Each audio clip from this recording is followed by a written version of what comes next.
The abortion continuum. What did Comstock clearly see in his generation that is forgotten today? I don't like the word pornography.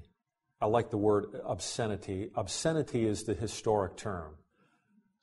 Obscenity is a broader topic. It's a broader number of topics, and that one word is one of those topics. Okay?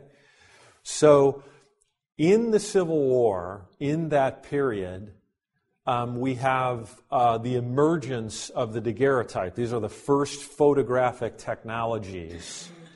And pictures and images now, for the first time, are able to be mass-produced and being sent. With soldiers away from home, there's a problem developing during the Civil War, and have always been there, right? This problem has always been there throughout all of history, but it's happening now at unprecedented levels because of the daguerreotype.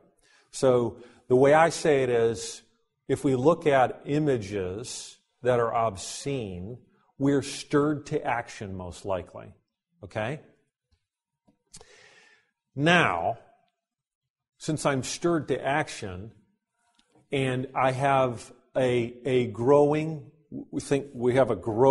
market of materials stirring people to action, now I'm able to fund contraceptive technologies and contraceptive experiments and contraceptive methods, because I want to keep my actions hidden. So I want to have contraception. This is the missing link today. We think of the bookends. We think of obscenity and we think of abortion, but we're missing the link between them today. We've disconnected contraception from those two things, right? Now contraception is not fail-safe, at least in our generation. I'm sure it will be very soon. So, look at pictures. I have got to have contraception. Well, since contraception is not foolproof, what's next? I got to have abortion. I got to have abortifacients. So what's the mindset of all three of these things? From a biblical point of view, the mindset is, I don't want children. I want these benefits. I want to live like an adult. I want to pretend I'm married when I'm not, whatever it is, right? I want a set of benefits, but I don't want children. Going back to Luther and Romans, this is the heart. It was my heart. Abortion now has become contraception. Obscenity is freedom of speech. We don't have any categories anymore.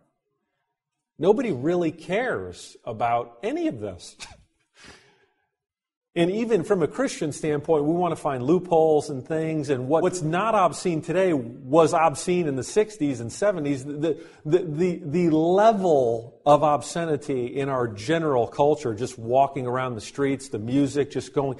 Everywhere I go with my daughter, there's music, there's images, there's stuff, right? It is ubiquitous today. It's unbelievable the amount of success that's been had. But this was the principal thing that Comstock saw, and we talked about it. Begins in the heart. Let's read this lovely quote from Martin Luther in the preface to Romans. I won't read this whole thing, but I'll start from the beginning. You must not understand the word law in the book of Romans in human fashion. That is, a regulation about what sort of works must be done or must not be done. That's the way it is with human laws.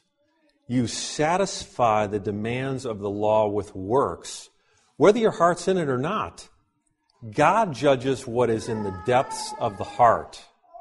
Therefore, His law also makes demands on the depths of the heart. And it doesn't let the heart rest content in works. Rather, it punishes as hypocrisy and lies all works done apart from the depths of the heart.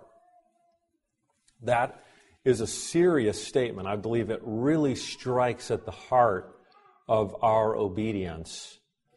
And so what I thought it would be appropriate to say is, let us remember that our works may be an evidence of our faith, as James 2 teaches us, but are no guarantee of faith.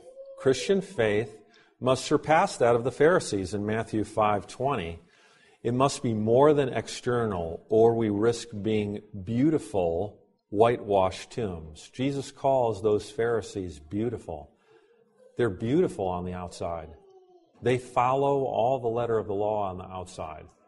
But if it's not done for God's glory, it's hypocrisy and lies. So let's not convince ourselves, at whatever topic it might be, that we're somehow better than our neighbor because we're doing things externally, while maybe our hearts are not right with God.